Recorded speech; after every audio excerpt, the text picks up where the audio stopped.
तसव्वुफ की जितनी भी रिवायतें हैं, जितने भी इसके सकाफती पस मंज़र हैं, जितने भी मज़ाहिब से इसका ताल्लुक़ है, उनमें सबसे बेहतर सूफ़ी रिवायात इस्लाम की है। इस्लामी रिवायात के सूफ़ी दुनिया को छोड़ने और जंगलों में बस जाने को कोई अहमियत नहीं देते। हिंदू योगी घर बार छोड़ देते हैं, जैन बुद्ध भिक्षु दुनिया से कट जाते हैं, ईसाई रिवायात के सूफ़ी रहबानियत में गुम हो जाते हैं। सिर्फ इस्लामी रिवायात के सूफ़ी हैं कि जो दुनिया में रहते हैं और उसी में रहते हुए निजात, सॉल्वेशन ढूंढ लेते हैं, अब्दी राज पा लेते हैं। ये एक बहुत ही गहरा राज है, इसको समझने की कोशिश करें। वो शख्स जो दुनिया को छोड़कर जंगलों में जा बसा, वो भी दुनिया को अहमियत ही दे रहा है। वो ये मान रहा है कि ये दुनिया बड़ी हकीकत है और बड़ी रुकावट है, इसे छोड़े बगैर उसको नहीं पाया जा सकता कि जो अज़ली हकीकत है। लेकिन यही छोड़ना बताता है कि दुनिया उनकी नज़र में अहम है, क्योंकि दुनिया अहम ना होती तो छोड़ने की बात ही कहाँ रहती। छोड़ा तो मान ही लिया ना कि दुनिया हकीकत है, बहुत बड़ी हकीकत। इसको छोड़कर ही उसको जाना जा सकता है जो इस दुनिया से मावरा है। हिंदू योगी, बुद्ध भिक्षु, जैन मुनि, ईसाई राहिब यही करते हैं, वो दुनिया को छोड़ देते हैं। दूसरी तरफ मुस्लिम सूफिया की रिवायात को देखें तो इसमें दुनिया को छोड़ने का सवाल ही नहीं, क्योंकि दुनिया से आइडेंटिफिकेशन ही नहीं। तुम कमल के फूल को देखो ना, वो कीचड़ में उगता है, कीचड़ में रहता है, मगर कीचड़ से ऊपर उठ जाता है। सूफी वही है जो दुनिया में रहते हुए दुनिया से ऊपर उठ जाए। कमल के फूल का कमाल यही तो है कि कीचड़ में रहकर कीचड़ से मावरा हो जाता है। और मैं तुम्हें बताऊं कि कीचड़ ना हो तो कमल का फूल उगे ही ना। दुनिया में रहकर जो दुनिया से अपनी शनाख्त नहीं तोड़ सकता, खुद को अपने ओहदों, शनाख्तों, नामों से अलग नहीं देख सकता, वो सूफी हुआ ही नहीं है। सोचो ना, एक शख्स भागकर जंगल में चला गया, अब जंगल में बैठा है, ना कोई देखता है, ना कोई सुनता है, ना किसी से डील करता है, ना किसी से बात करता है, ना रिश्ते हैं, ना नाते हैं। अब उसका इम्तिहान है क्या? अब वो जानेगा कैसे कि वो तमाम शनाख्तों से टूट गया है? शनाख्तों से टूटना होता है, शनाख्तों से भागना नहीं होता। शनाख्तों से भागने का मतलब तो ये है कि मुकाबले से ही भाग गए। और मैं बताऊं कि जो शख्स दुनिया से भाग जाता है, उसके लिए दुनिया और ज्यादा बामानी हो जाती है, उसके लिए दुनिया और ज्यादा अहम हो जाती है, दुनिया उसे और ज्यादा ऑक्युपाई कर लेती है। फर्ज करें कोई जंगल में जा बैठा है, कोई हिमालय के गारों में छुपा बैठा है, मगर जहन में फैमिली चल रही है, दोस्त चल रहे हैं, घर के ऐश चल रहे हैं, नौकरी और फैक्ट्रियां चल रही हैं, तो वो अब और भी ज्यादा दुनियादार हो गया है। दुनिया शराब हो गई है, अना मिट गई है। इसकी आजमाइश तो उसी वक्त हो सकती है ना कि जब कंवल झील की कीचड़ में हो। सूफी तो उसी वक्त ही साबित होगा ना कि जब वो दुनिया में होगा और दुनिया उसे छुएगी नहीं। वो रिश्ते, नाते, दोस्तियां, नौकरियां निभा रहा होगा, मगर कोई भी चीज उस पॉइंट को न छू रही होगी जो खुदाई पॉइंट है। पुराने हिंदुस्तान में एक हिंदू योगी था, कहते हैं कि उसने दुनिया को त्याग कर जंगल जाने का फैसला कर लिया। वो कई साल तक जंगल में रहा। काफी अरसे बाद उसने सोचा कि अब तो मैं मिट गई है, अब तो दुनिया का शराब फना हो गया है, अब वापस चला भी जाऊं तो दुनिया मुझे कुछ न कर सकेगी। यही सोचकर वो वापस बाजार की दुनिया में लौट आया। एक मेले में घूम रहा था कि किसी अजनबी का पांव उसके पांव पर पड़ गया। वो मुड़ा और उसने कहा कि क्या अंधे हो, देख कर नहीं चल सकते? कहने को तो उसने कह दिया, मगर साथ ही उस पर यह राज भी खुल गया कि उसका त्याग झूठा था। वो अब भी गुस्से से, लालच से, नफरत से, मैं से आजाद नहीं हुआ था। उसकी सालों की रियाजत का पर्दा एक दिन में फाश हो गया। जंगल में उसका इम्तहान ही नहीं हुआ था। जंगल में कुछ हो ही नहीं रहा था कि वो जान पाता कि उसका त्याग कामिल है या नहीं। इसके बरक्स अगर आप मुस्लिम सूफियों को देखें तो उनके तसव्वुफ में गहराई कहीं ज्यादा है। दुनिया की सब रिवायतों से ज्यादा मुस्लिम सूफियों का तसव्वुर ज्यादा गहरा है, ज्यादा हकीकी लगता है। मुस्लिम सूफी दुनिया नहीं छोड़ते, बीवी बच्चे नहीं छोड़ते, बिजनेस दुकान नौकरी नहीं छोड़ते। दुनिया में रहते हैं मगर दुनिया उनमें नहीं रहती। तसव्वुफ की जो जदीद वजाहतें हैं जो आजकल की जा रही हैं, उनकी बेसिक नेचर पर गौर करें, वो मुस्लिम सूफिया के ज्यादा नजदीक पड़ती है।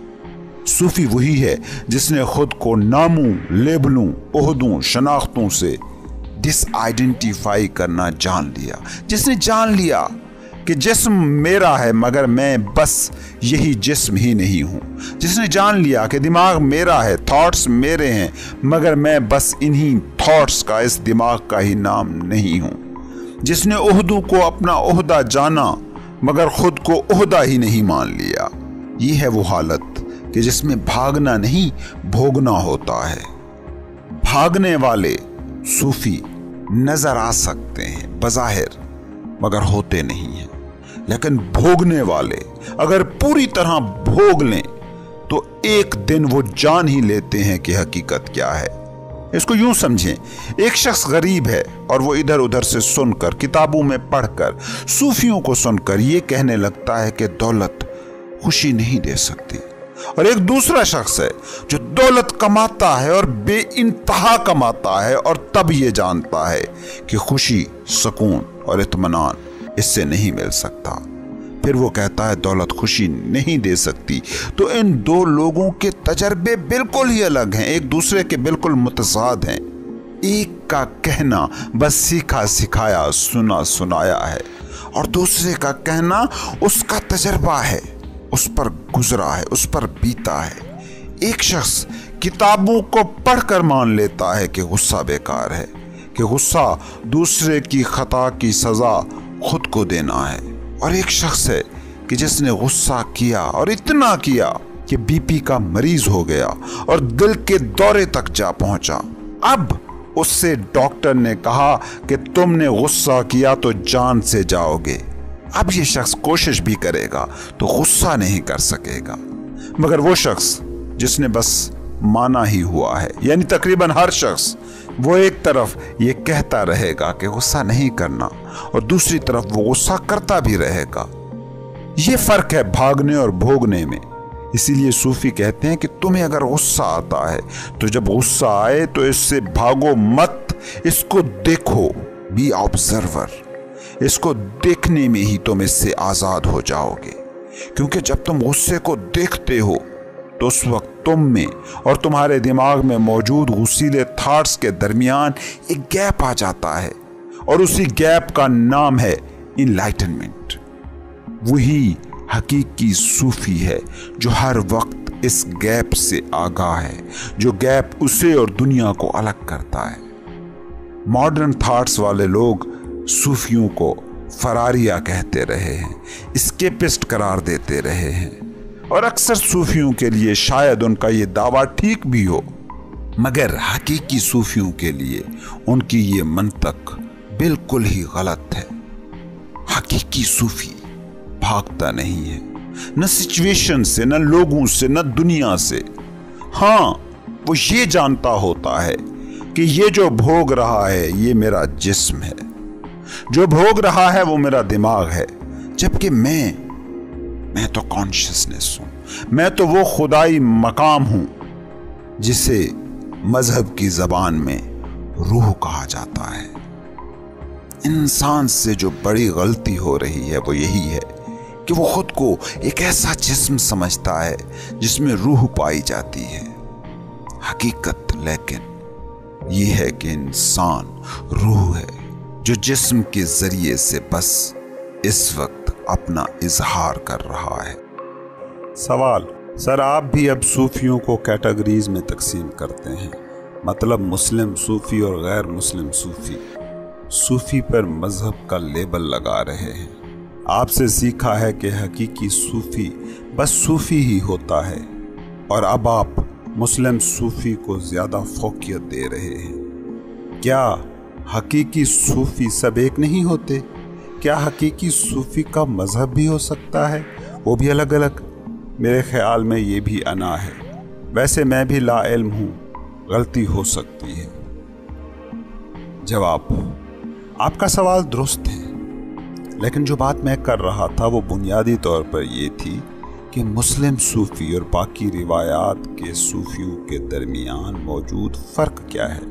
यहाँ शायद बेहतर होता कि मुस्लिम पस मंज़र और रिवायात का सूफ़ी और दूसरी रिवायात के सूफियों का हवाला दिया जाता।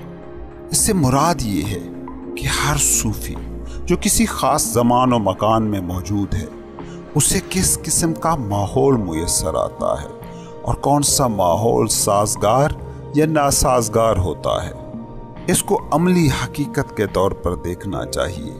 कि एक बच्चा है जिसके माँ बाप दोनों ही डॉक्टर हैं, उसके लिए डॉक्टरी की तालीम ज़्यादा आसान हो जाती है, क्योंकि वो अपने इर्द गिर्द अपने घर में सारा दिन उन टर्मों का इस्तेमाल सुनता रहता है जो मेडिकल में इस्तेमाल होती है। इसका कतन भी ये मतलब नहीं है कि वो बच्चा डॉक्टर नहीं बन सकता जिसके माँ बाप डॉक्टर ना हों। कोई बच्चा भी मेहनत करके, फोकस करके डॉक्टर बन सकता है। ठीक इसी पस मंज़र में वो बात की गई थी। मुस्लिम रिवायात में पलने वाला शख्स जो तसव्वुफ की तरफ मायल होता है, उसको इस्लामी तालीमात में हकीकत तक पहुँचने के जो ज़राए मुयस्सर आते हैं वो सपोर्ट करते हैं उसके सफ़र को, जबकि दूसरी रिवायात और सकाफ़तों से मुताल्लिक़ लोगों को शायद इतनी सपोर्ट मुयस्सर नहीं आती। इसको इस मिसाल से समझने की कोशिश करें। एक रूसी सूफ़ी था गुरुजेफ। वो जब हकीकत की जुस्तजू में निकला तो मुर्शिद की तलाश करते हुए उसे पता चला कि मुस्लिम सूफिया से मिलो। वो कई मुस्लिम मुल्कों में मुसलमान सूफिया की तलाश में भटकता रहा और हकीकत तक पहुंचने में कामयाब भी हुआ। किसी वक्त मुझे मौका मिला तो मैं गुरुजीफ की किताबें भी आपको सुनाऊंगा और आप खुद देखेंगे कि हकीकत तक पहुंचने की उसकी जुस्तजू कितनी सच्ची थी और कैसे दिलचस्प नताइज उसको मिले। ये नहीं था कि वो रूस में ही रहता तो कभी सूफी न बन पाता। उसकी जुस्तजू चूँकि कामिल थी, वो रूस में रहकर भी सूफी ही बनता। हाँ, मुस्लिम सूफियों की सोहबत ने उसका सफ़र आसान कर दिया। जो बुनियादी फ़र्क मैं बताना चाह रहा था वो ये था कि मुस्लिम ट्रेडिशन और नॉन मुस्लिम सकाफ़तों में हकीकत की खोज के जो पैटर्न मौजूद हैं, उनमें मुस्लिम सकाफ़तों के पैटर्न ज़्यादा अमली और ज़्यादा पोटेंट हैं। बुनियादी फ़र्क जो इन रिवायतों में है वो यही है कि मुस्लिम सूफिया कभी दुनिया को तर्क नहीं करते, क्योंकि दुनिया को तर्क करने का मतलब यही है कि आप दुनिया को बड़ी हकीकत मान रहे हैं। सूफी चाहे किसी भी ट्रेडिशन का हो, वो इसी हकीकत तक ही तो पहुंचता है कि ये मादी दुनिया शराब है, डिल्यूजन है। मादे की शक्ल में जो भी चीज़ मौजूद है वो गैर पायदार है, वो गैर मुस्तकिल है, वो बस हमारी परसेप्शन है, ना कि वो चीज़ की हकीकत है। दूसरी रिवायात में तर्क के दुनिया का तसव्वुर ज़्यादा मुस्तहकम है। हिंदू योगी, जैन या बुद्ध भिक्षु या ईसाई रहबानियत में भी दुनिया को माया कहा जाता है और भिक्षुओं को ये तालीम दी जाती है कि इस दुनिया को तर्क कर दो तो ही उस दुनिया तक पहुंच पाओगे जो मुस्तकिल है, जो नाकाबिल तग़य्युर है, जो अज़ली हकीकत है। अब सवाल ये है कि अगर दुनिया है ही माया, है ही शराब, तो उसे छोड़ना या तर्क करना कैसा? तुम कहते हो एक चीज़ है ही नहीं, तो उससे चिमटना कैसा और उससे भागना कैसा? मुस्लिम सूफी रिवायात में यही तसव्वुर है कि दुनिया अगर है ही शराब, है ही मताउल गुरूर, तो इसे छोड़ना क्या और इसे पकड़ना क्यों। जो मिसाल मैंने दी थी उसका बस इतना सा ही रेफरेंस था। बाकी हर ट्रेडिशन में सूफी होते हैं। जैसे गैर डॉक्टर वालिदैन के बच्चे भी डॉक्टर बन ही जाते हैं। दूसरी बात जो इस सवाल में पूछी गई वो ये थी कि आप सूफियों को भी मजहब का लेबल दे रहे हैं। तो इस बात को समझें कि लफ्ज सूफी भी बजाते खुद एक लेबल ही है, एक नाम ही है। जो रियलिटी है, जो हतमी हकीकत है, वो नाम और लेबल्स की सरहद से बाहर है। हम नाम इस्तेमाल करते हैं उसी नेमलेस हकीकत तक पहुंचने के लिए। हम लफ्ज इस्तेमाल करते हैं खामोशी में उतरने के लिए। जैसे हम जिस्म को यानी मादे को इस्तेमाल करते हैं उस तक पहुंचने के लिए कि जो गैर मादी है, गैर जिस्म है, जिसे रूह कहते हैं। मजहब इबादत का कहते हैं। इबादत एक एक्शन है जो आपको नॉन एक्शन से जोड़ती है। सूफी मराकबे की अहमियत को बयान करता है तो लफ्ज ही बोलता है, मगर खामोशी तक पहुंचाने के लिए। गुरु मेडिटेशन करने का कहता है तो लफ्ज ही इस्तेमाल करता है, मगर पहुंचाना मकसूद होता है खामोशी तक। ये बातें जो हम कह रहे हैं ये भी सब लफ्ज हैं, लेबल हैं, मगर इनका मकसद भी बस एक है, उस तक पहुंचना जो लेबल्स से, लफ्जों से मावरा है। लेबल्स की दुनिया मादे की दुनिया है। हम किसी मादी चीज को या किसी मादी चीज से जुड़े तसव्वुर को ही बस नाम दे सकते हैं। हम थिंगनेस को नाम दे सकते हैं, नथिंगनेस को नाम नहीं दिया जा सकता। लफ्जों का किरदार यही है कि वो या लफ्जों से मावरा ले जाएं या लफ्जों के गोरख धंधे में फंसा दें। सूफी भी लफ्ज ही इस्तेमाल करता है, मगर लफ्जों से मावरा ले जाने के लिए। दुनियादार भी लफ्ज ही इस्तेमाल करते हैं, मगर लफ्जों के गर्दाब में फंसा देने के लिए। इसलिए लफ्जों से ना चिमटे। सवाल का अगला हिस्सा था कि आपसे सीखा है कि हकीकी सूफी बस सूफी ही होता है, और अब आप मुस्लिम सूफी को ज्यादा फोकियत दे रहे हैं। मुस्लिम सूफी को मैं ज्यादा फोकियत नहीं दे रहा, मैं बस मुस्लिम कल्चर में हकीकत तक पहुंचने के रास्ते को ज्यादा आसान कह रहा हूं। मैं सिर्फ इतना कह रहा हूं कि मुस्लिम रिवायात का हामिल सूफी हकीकत के रास्ते पर चलता ही इस इल्म के साथ है, इस नोइंग के साथ है कि दुनिया मताउल गुरूर है, धोखे का घर है। जबकि बाकी रिवायात के सूफी दुनिया को छोड़ देने, तर्क कर देने की मुश्किल राह चुनते हैं और फिर कहीं पहुंचते हैं।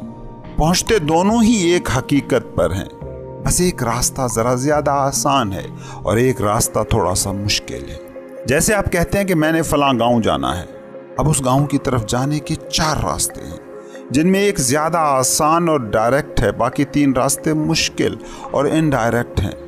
जब कोई पहुंचता है तो पहुंचता उसी एक ही गांव में है, बस रास्तों का फर्क है। जैसे डॉक्टर माँ बाप का बच्चा डॉक्टर बनता है और गैर डॉक्टर माँ बाप का बच्चा भी डॉक्टर बनता है, मगर एक का सफर ज्यादा आसान और डायरेक्ट होता है, जबकि दूसरे का सफर कुछ मुश्किल और थोड़ा सा इनडायरेक्ट होता है। मगर जब डिग्री मिल जाती है तो कहलाते दोनों ही डॉक्टर हैं। सवाल का अगला हिस्सा है कि क्या हकीकी सूफी सब एक नहीं होते? क्या हकीकी सूफी का भी मजहब हो सकता है, वो भी अलग अलग? हकीकी सूफी सब एक ही मंजिल पर पहुंचते हैं, क्योंकि दूसरा कोई है ही नहीं, सिर्फ एक है। कोई इश्क के रास्ते से पहुंचता है और ऐलान करता है अनल हक, कोई ध्यान और मराकबे के जरिए से पहुंचता है और ऐलान करता है कि मैं हूं ही नहीं, ला मौजूद इल्लल्लाह।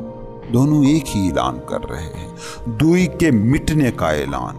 बाकी ये कि क्या हकीकी सूफी का भी कोई मजहब होता है? मैं तो ये कहता हूं कि हकीकी सूफी का ही मजहब होता है।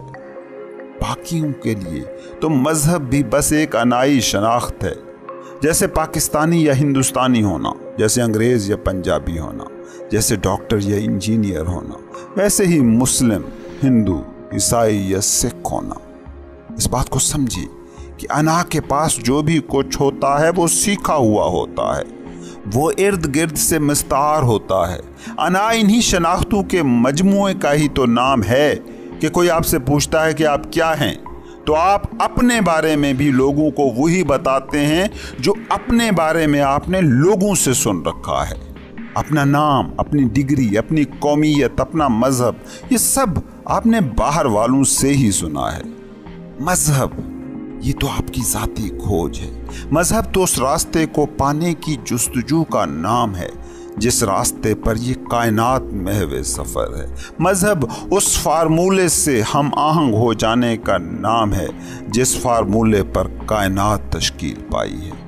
इस सेंस में हकीकी मजहबी बस हकीकी सूफी ही हो सकता है। और आखिर में आपने कहा कि ये भी अना है। अगर तो आपने लफ्ज़ सुने हैं तो ये अना है, अगर तो ये लफ्ज़ आपको लफ्ज़ों से ऊपर ले गए हैं तो ये अना नहीं है। ये आप पर है कि आप इसे अना बनाते हैं या अना से मावरा जाने का जरिया। आखिर में फिर याद दहानी कराता जाऊं कि हमारे नए चैनल 10 स्पोक मास्टर को ज़रूर विजिट और सब्सक्राइब करें। लिंक आपको पहले कमेंट और डिस्क्रिप्शन में मिल जाएगा।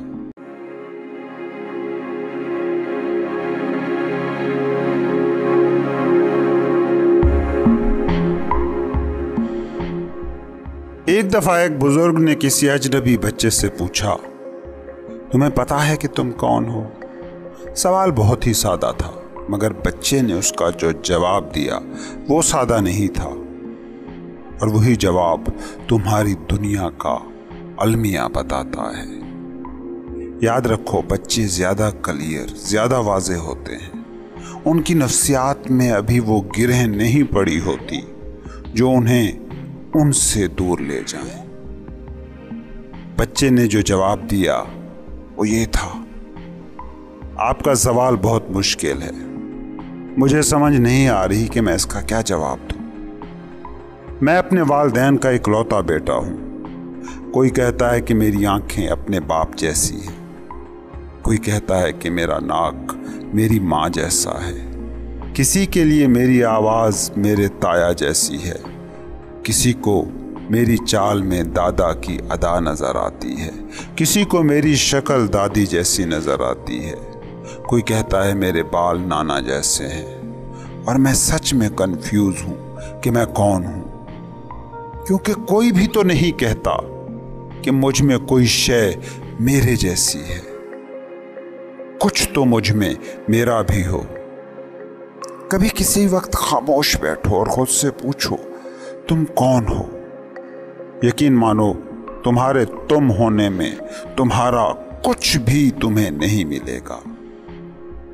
तुम्हारा नाम बाहर से आया है, तुम्हारा स्टेटस तुम्हारी बाहर की दुनिया तय करती है। तुम्हारी ज़बान, कौमियत, मजहब, नस्ल, बिरादरी, सब कुछ ही बाहर से तुम में उंडेला गया है।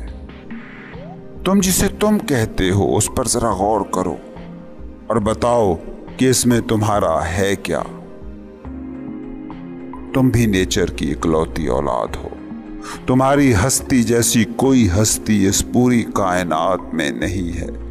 तुम्हारे बालों से लेकर तुम्हारे फिंगरप्रिंट्स तक सब कुछ ही पूरी कायनात से मुख्तलिफ है, मगर कभी इसका अदराक तुम्हें हो ही नहीं पाता।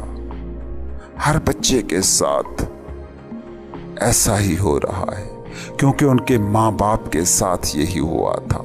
माँ बाप और देंगे भी क्या, वही जो वो हैं, वही जो उन्होंने सीखा, और यही करने में वो एक्सपर्ट हैं। जो बोझ वो सारी जिंदगी ढोते रहे और जान भी लिया कि ये बोझ नहीं ढोया जा सकता, वही बोझ बच्चों के कांधे पर रख कर मर जाते हैं। डॉक्टर बाप बच्चे को डॉक्टर बनाना चाहता है, मगर कभी खुद से एक पल के लिए भी ये सवाल नहीं करता कि क्या डॉक्टर बनकर उसे जिंदगी में खुशी मिली है, क्या उसे अपना आप मिला है। दौलत के लिए भागने वाले माँ बाप इसी रेस में बच्चे को दौड़ा देते हैं, मगर कभी बैठकर खुद से ये नहीं पूछते कि इस दौड़ में दौड़कर उन्हें कुछ मिला भी है कि नहीं।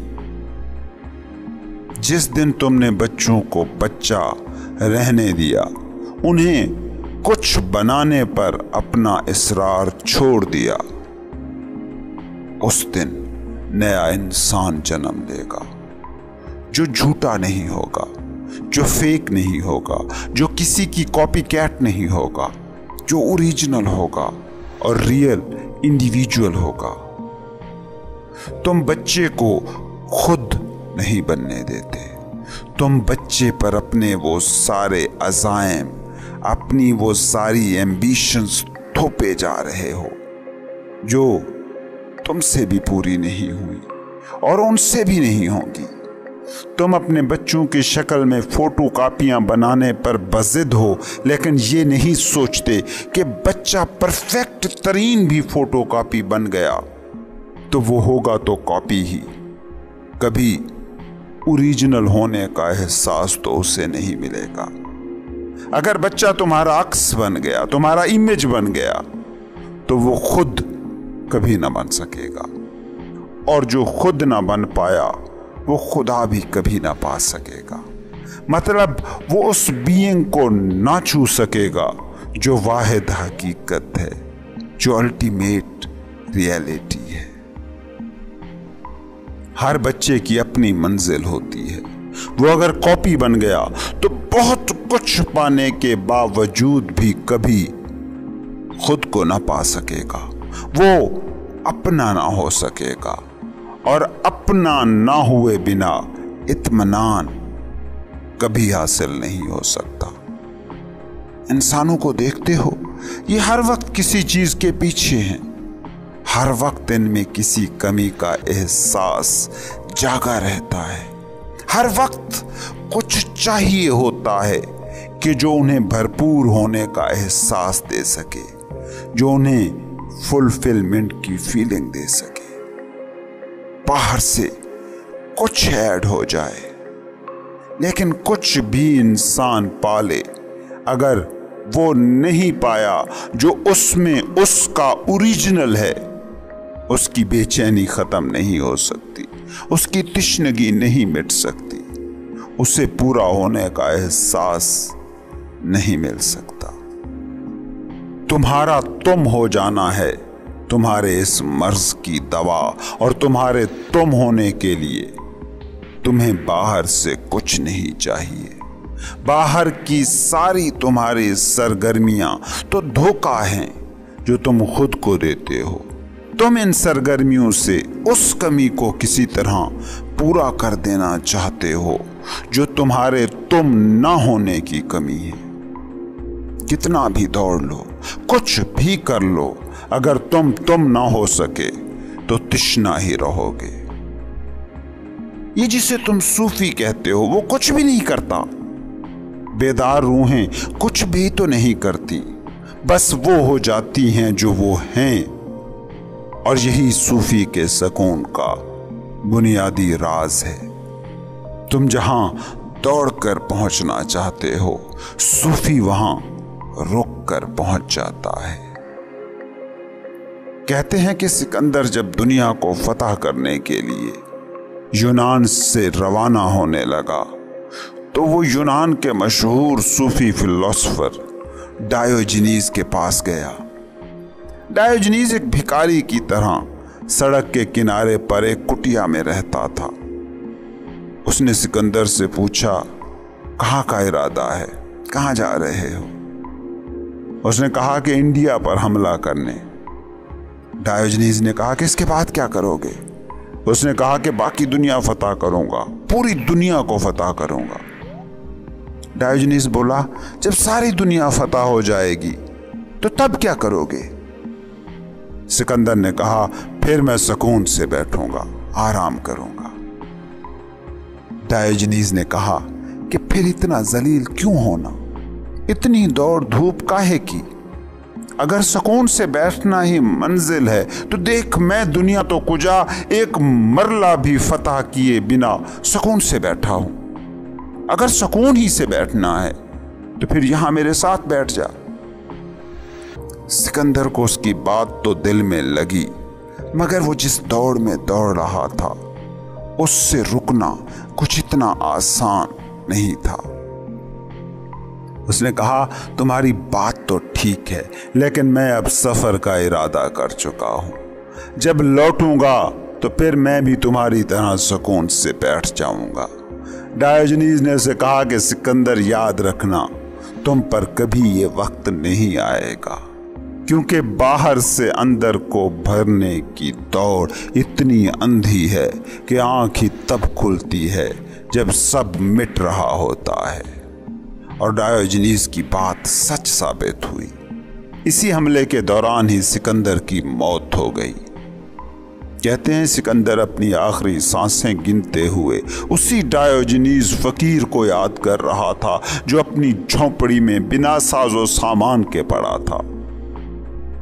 यहां हर शख्सी अपनी ही तरह का सिकंदर है, बाहर से खुद में कुछ इजाफा करके कुछ हो जाने का एहसास पा लेना चाहता है, मगर वो एहसास तो बाहर से ताल्लुक ही नहीं रखता। तुम्हारा तुम होना बाहर पर कैसे मुनहसर हो सकता है?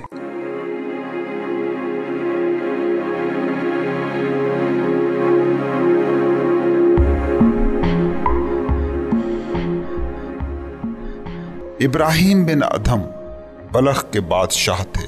फिर जिंदगी में कुछ ऐसा हुआ कि वो सूफी हो गए। जिस वाक़े ने उनकी जिंदगी की काया पलटी, वो बड़ा ही सबक आमोज वाक़या है। तुम लोगों ने ये वाक़या सुना होगा, और ये ही क्यों, ऐसे हजारों वाक़े तुमने सुने हैं, देखे हैं, तुम पर बीते हैं। लेकिन इंसान सोया हुआ हो तो कोई भी वाक़या, कोई भी मानी नहीं रखता। और यही इस दुनिया का सबसे बड़ा अलमिया है। खैर, मैं आपको इब्राहिम बिन अदहम का वाक़या सुनाता हूँ। एक रात बलख का बादशाह इब्राहिम बिन अदहम अपने महल में सोया हुआ था। रात का पिछला पहर था। इब्राहिम ने सुना कि कोई छत पर चल रहा है। उसे कदमों की आहट साफ सुनाई दे रही थी। उसे बड़ी हैरत हुई कि इस वक्त उसके महल की छत पर कौन चल रहा होगा। उसने ऊंची आवाज में चिल्लाकर कहा, कौन बदतमीज है ऊपर छत पर? आधी रात को ऊपर चल रहा है, कौन हो तुम? ऊपर छत से जवाब आया, मैं बदतमीज नहीं हूं, मेरा ऊंट खो गया है, उसे ढूंढता फिर रहा हूं। अब इब्राहिम बिन अदहम को हंसी आ गई। उसने कहा, तुम वाकई बदतमीज नहीं हो, तुम तो कोई पागल हो। ऊंट भला छतों पर मिलते हैं, अगर खो भी जाएं तो इतना भी नहीं सोच सकता कि ऊंट छत पर पहुंचेगा कैसे। छत पर मौजूद बंदे ने कहा, मुझे पागल और बदतमीज कहने से पहले जरा अपने बारे में भी सोच लेना। जरा ये भी सोच लेना कि रक्स में, गीत में, शराब में, दौलत में, शोहरत में क्या सुख मिल जाता है, मगर तुम भी तो इन्हीं में सुख ढूंढ रहे हो। अब अगर मैं तुम्हारी छत पर अपना खोया हुआ ऊंट ढूंढ रहा हूं तो इसमें हैरत क्यों हो रही है? अगर दौलत में सुख मिल सकता है, शराब में सुकून मिल सकता है, नाच में राहत मिल सकती है, तो ऊंट भी छतों पर मिल सकता है। ये वाकया यही खत्म नहीं हुआ, मगर जो मैंने इस वाकये के जरिए तुम तक पहुंचाना चाहा है वो पहुंचा दिया है। तुम छत पर ऊंट ढूंढ रहे हो, मगर खुद को पागल नहीं लगते हो। दौलत में सुख चाहते हो, लेकिन कभी ये नहीं सोचा कि किसी को भी तो दौलत में कभी सुख नहीं मिला है। शोहरत में चैन चाहते हो, मगर जानते हो कि हर मशहूर आदमी बेचैन है। नौकरी से कभी तुमने सुख मांगा था, देखते नहीं हो सारे मसले, सारी फिक्रें अब उसी नौकरी से आ रही हैं। फैमिली में कभी अपनी तुमने तकमील चाही थी, अब तुम्हें फैमिली ही नाकामिल होने का एहसास दे रही है। तुम छतों पर ऊंट ढूंढ रहे हो, छतों पर ऊंट नहीं मिलते, ऊंट ढूंढना हो तो वहां ढूंढो जहां उसे खोया था। सुख, चैन, राहत, सुकून, सकूत की सल्तनत तुम्हारे अपने अंदर है, तुम इसको बाहर ढूंढ रहे हो। समझो, छत पर ऊंट ढूंढ रहे हो। तुमने जिसे अंदर खोया है वो बाहर कैसे मिलेगा? तुम्हारा हाल पता है कैसा है? उस बुढ़िया जैसा जो सड़क के किनारे सुई को ढूंढ रही थी। एक शख्स वहां से गुजरा, उसने कहा, माई क्या ढूंढ रही हो? बुढ़िया बोली, सुई। उसने कहा, मैं भी तुम्हारी मदद करता हूं। कहाँ गिरी थी? बुढ़िया बोली, गिरी तो मेरी कुटिया के अंदर थी, मगर वहां अंधेरा है, इसलिए यहां ढूंढ रही हूं। तुम बिल्कुल उस बुढ़िया जैसे हो। सुख खोया है अपनी झोंपड़ी में, सुकून लुटाया है अपनी कुटिया में, सकूत गुम किया है अपने अंदर और उसे ढूंढ रहे हो दुनिया में। क्योंकि दुनिया में लाइटें लगी हैं और तुम्हारे अंदर तारीकी है। तुम इस तारीकी से डरते हो, इसलिए बाहर घूम रहे हो।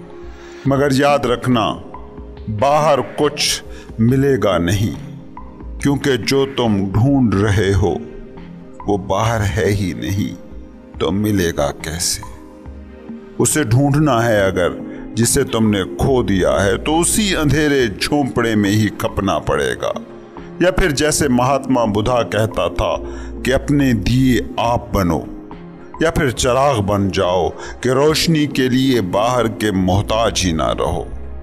या फिर भटकना और खपना ही है तो उसी अंधेरे कमरे में भटको जहां तुमने सुई गुम की है, क्योंकि वहां भटकने से तो ये मुमकिन भी है कि सुई मिल जाए, चाहे लाख अंधेरे हों। लेकिन सड़क पर घूमने से, भटकने से, ढूंढने से तो वो सुई कभी तुम्हें मिलेगी ही नहीं, चाहे वहां जितनी भी रोशनियां हों। ये तुम्हारी दुनिया की बाहरी रोशनियां, इसमें कुछ ढूंढ रहे इंसान, इनकी हालत को देखो। और समझना चाहते हो तो कहीं मत जाओ, खुद को ही देख लो। जिस अजियत से तुम गुजर रहे हो, उसी अजियत से ये सब गुजर रहे हैं, क्योंकि सब बाहर की रोशनी में सुई की खोज कर रहे हैं।